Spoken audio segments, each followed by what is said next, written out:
Григорий Аркадьевич, сделайте лихаем, нет?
Дымова была очень популярная пьеса «Слушай, Израиль», которая, по-моему, прошла по всем российским сценам.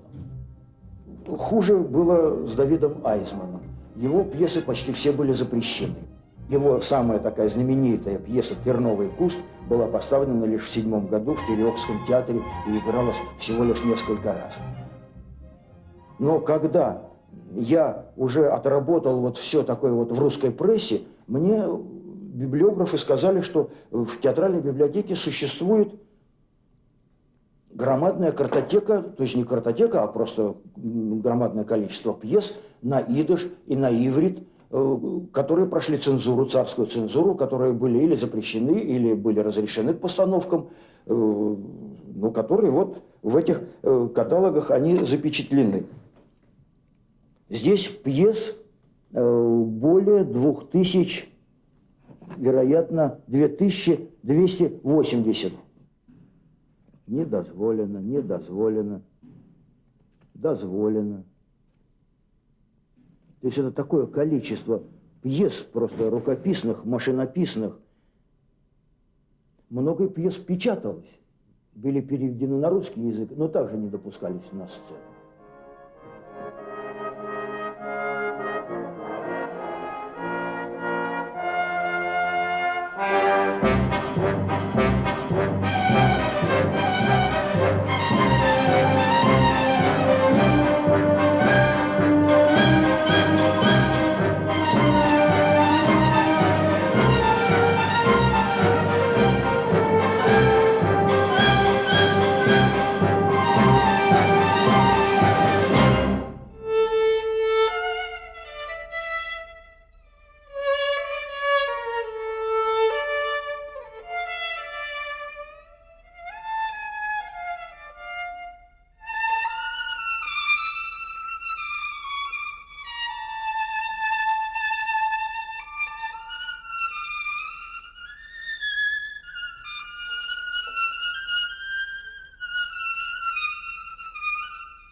С тех пор, как создан Петербург, евреи появились в нем, как известно, и, в сущности говоря, с тех пор и постепенно начала возникать музыкальная жизнь. Сначала музыкальная жизнь синагогальная, это неизбежно, но это отдельная веточка музыкальной жизни, и не о ней мне хотелось бы сейчас говорить. Затем люди, которые приехали, им нужно было петь, танцевать, выходить замуж и умирать. И все это сопровождалось музыкой, потому что у евреев, да и, наверное, у всех народов, музыкой сопровождается вся жизнь, от колыбели до могилы и дальше. А что касается профессиональной музыкальной жизни евреев, то началась она где-то в конце XIX века. И, к слову сказать, началась она не без инициативы одного великого русского композитора и музыканта-педагога Николая Андреевича Римского-Корского, ученики которого, собственно говоря, и начали то, что потом получило название «Еврейская музыкальная школа». Это была первая в истории человечества еврейская профессиональная музыка новой традиции, так сказать, европейской ориентации, если угодно. Ученики Римского-Корского, а он, Римский-Корский, очень активно их стимулировал, даже, я бы сказал, настойчиво стимулировал, и даже несколько раз говорил им: вот вы господин Ахрон, скажем, написали пьесу и назвали ее еврейская, то есть, извините, назвали ее восточный мотив. Почему же восточный? Это типичная еврейская музыка. Так и надо называть.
В 1911 году ездил собирать еврейский фольклор некий собиратель, который скрылся за псевдонимом Анский.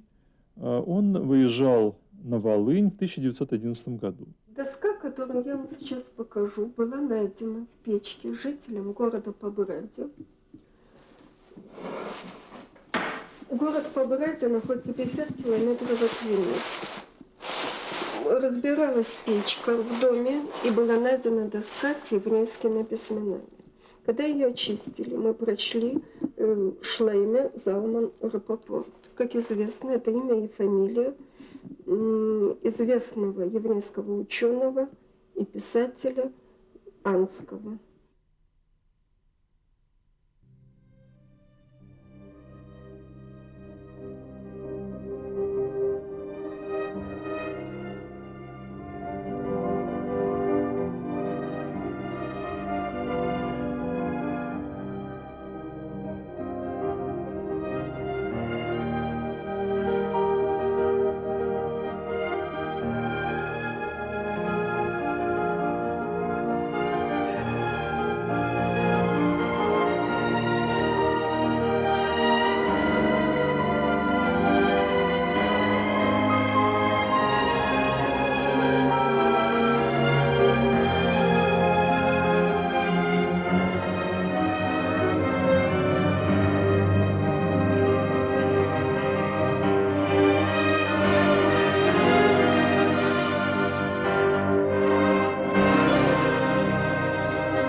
הגמרא אומרת ש40 יום לפני שהתינוק נוצר ברחם, יש הכרזה למעלה מי יתחתן עם מי.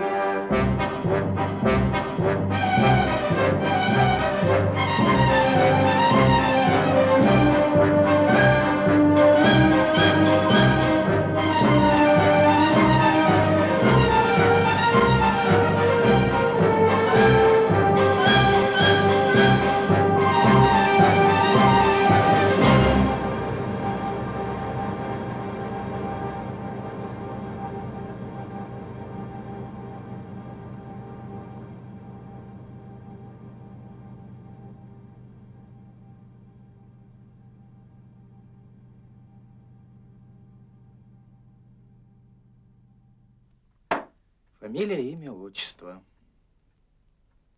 Карл Карл Генрихович. Генрихович. Маркс. Шутите, гражданин Зекельман? Ика, я не понимаю, чего вы хотите от меня? Ну, какой вред я принес вашей власти? Все, что у меня было, я отдал. У вас забрали. Я отдал без сопротивления. В чем моя вина? Ваш отец работал у меня в магазине. Вы учились и получили приличное образование. Да мой отец всю жизнь горбатился на вас. Ваш отец обворовал меня на 500 рублей. Что? И если бы тут сидеть ему в остроге. А вы, между прочим, учились на деньги общины. Да вы как клоп всю жизнь сосали кровь из народа. Народа? Да народ не ходил в мой ювелирный магазин. Только один раз пришли, и у меня не стало магазина. Магазин. Вы забрали его. Жидюга. Жидюга? Жид. Ты. Я? Ты жид. Да ты сам такой. Я? Сам. Я? Ты посмотри на себя. За что вы нас так? Что вы делали? Учили, кормили, а надо было драть.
гостиниця єврейська. Да? Да. Як звався когось?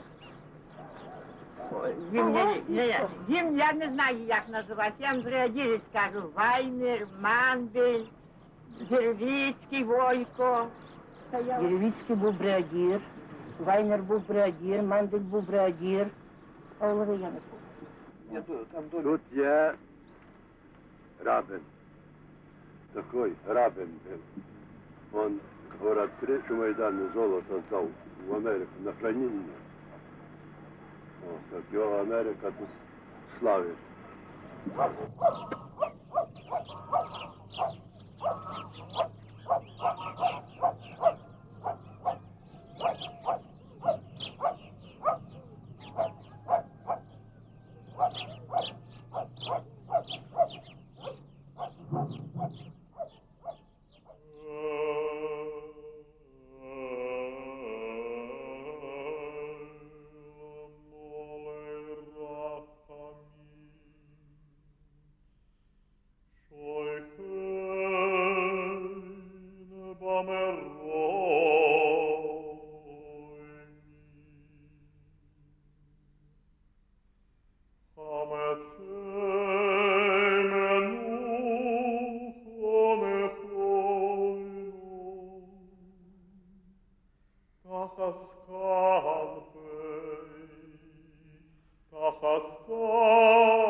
זה מה שאותי מפתיע, שאחרי 70 שנה של ניסיון לחסל תרבות יהודית, ובייחוד לדכא את הרעיון של דת יהודית, כל כך מהר, תוך שנה, שנתיים, כשאני בא לבית הכנסת כאן בפטרבורג, הייתי גם ב-72, וזה היה מקום שומם מבחינה יהודית, ואני בא ב-93 בבית הכנסת מלא חיים, שיש בית ספר, שיש ילדים שרוצים ללמוד שם, שמסתובבים עם כיפות. אני לא יכול להגיד שאני מרגיש כאן חסר ביהדות, להפך, בשבילי ההפתעה היא הפוכה.